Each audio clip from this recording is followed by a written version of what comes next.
Dalaan samii akkata sijjammar dhiisumaa hin dandeettu. Galgala edanaa jechuu galgala edanaa kanaa yoo addan buluu mashaa waliin jechaa bulla wallaahi. Jirra jirtanii majirra nulleen alhamdulillah. Kam isin nagaa qabdan hordoftoota keenya jirra nulleen nu alhamdulillah. Ani Ibrahimiin bataam jaaladhaan illee lubbuunaa dhabaan illee lubbuu dhabaa fi waan illee bareedduu tanaa isa waliin jiraachuu sirriittedha. Inillee hedduu takkana jaalataan illee lubbuutii tana dhabaa fi wal dhabuun dandeenyu inni baanaa fi inillee bakka seera wal jaalanna waan ta'eef waliin jiraachuuf isa waliin jiraachuuf hawwii qabaa hawwii guddaa qaban illee waliin jiraachuuf hawwii guddaa qabaa. Anarsiidha yesi warsi miti warri jettan illee anarsiidha na gololchaati ganda warabuu qawwee wasilkiyyas warra na barachuu barbaadan akkasumatti tasan sabaa arsiidha warri arsii miti jecha jirtan illee arsiidhaani akkasitti na uccullee irraa na fuudhee wardallee akkasumatti tasgabbeessinee waliin jiraannaa yoo siin tadiddu taates dirqama bakka naafin waliin jiraachuu qabna abadan inshaallah. Rabbi hunda nu halaafisu warra kiyyattis dawwalee akkana nan jedhaani isa jaaladhaan isa dhabuu danda'u bakkaan nama jaaladhu garuu achi jaalachuu jammare dhabuu waan hin dandeenyeef akkasumatti warra kiyyattis dawwaladhee yookaan ta'a jedhanis taatuun ta'a yookaan ta'ullee jedhanis taatu bakka dirqamni qaadin walidhachuu dandeenya dirqama bakka waan dirqama waan jaalala ta'eef dirqama nurratti waliin jiraachuu fedha lubbuu dhabaa fi illee lubbuu na dhabaa bataami wal jaalanna wal kabanya jaalala walii qabna wal kabanya akkasumattis wardallee yoo ta waliin jiraatanii nun jechuu taate dirqama waliin jiraachuu qabna fi Ibrahim naanillee jaaladhaanis na jaalata lubbuu walii qabna waan ta'eef akkasumatti warra kiyyattis dawwaladheenaan himaa yoo isaan illee didan taate qaaditti bakka akkas qaadi shari'atti dirqama hidhachuu qabna nikaa keenya dirqama halkan edanaatirraa isa malee addan bulu abadaan anilleen wallaahi billaahi hordoftoota keenya akkan isinin jedha obboleeyyan keenya isin jaalalan beeytanii maaliyaa arsii keenya maal taatanii akkasumatti jaalalli waan jiru addunyaa kanarratti namni wal jaalate wal argachuu qaba dirqama wal argachuu qaba. Akkasumattis bakka Rabbi waa hunda nu laaffisu naafisallee Rabbi walitti nu urgeessu jaalalan jidduu kaa'u akkasanii anillee bareedduu tana alhamdulillah waaqayyo na bareeche akkasanii illee nanumaa bareedduu tana akkanis si argachuu qaba jedheetiniin bakka waan akkasii wanni jedhee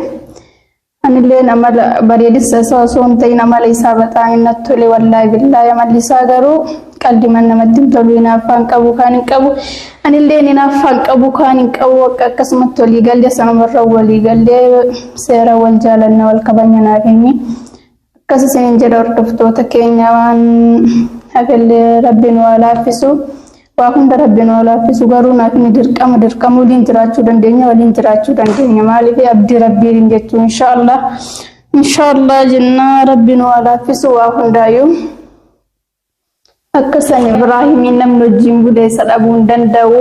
namni samii eeffate dhalaan samii eeffattee isa dhabuu hin dandeettu wallaahi billaahi isiniin jedha garuu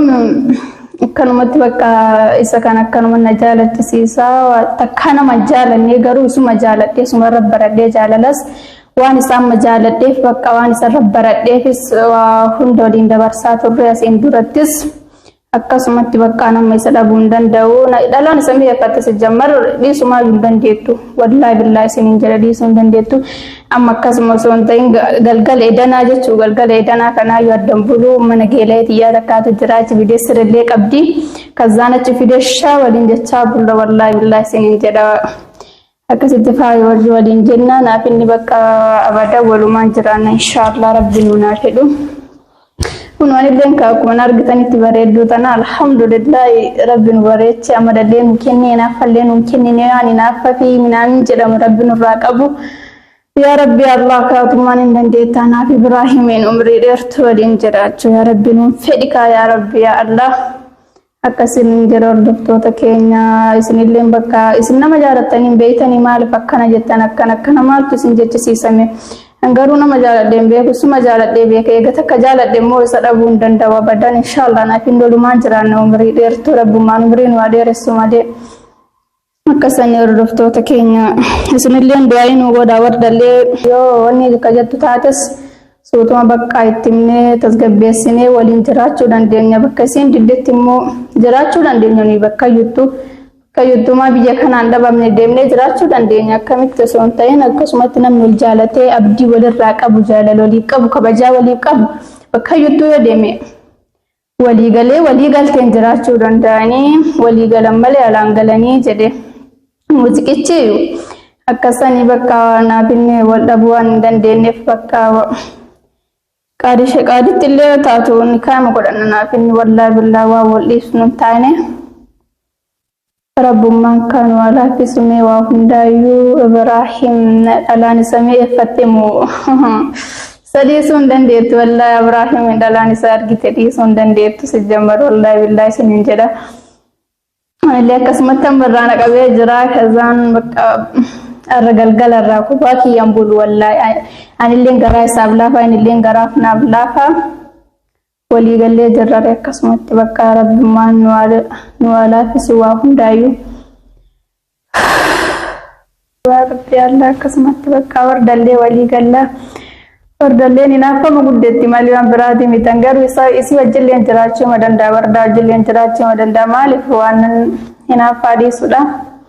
isiin hinaaffaa guddatti ani immoo hinaaffaan qabu alhamdulillah rabbi natti kennin ammallee hinaaffaan immoo badaadha dhalaan warri hinaaftan immoo isin gorsaa duuba deebi'aa hinaaffaa kanarraa hinaaffaan immoo ani taan isinitti fide jechuudha noofini wardaa argitan kanattis wardaan amma soon walii galtee waliin jiraannaa bakka anilleen isii kabajaasillee yoo na kabaje akkasumatti waliin jiraachuu dandeenya maaliif namni wanni walirraa qabu tokko wal kabajaa bakka akkasumattis waliin jiraachuu dandeenya maaliif waa isiin waan hinaaffaa guddattuuf malee ani isii waliin jiraachuu hin danda'a wallaahi billaahi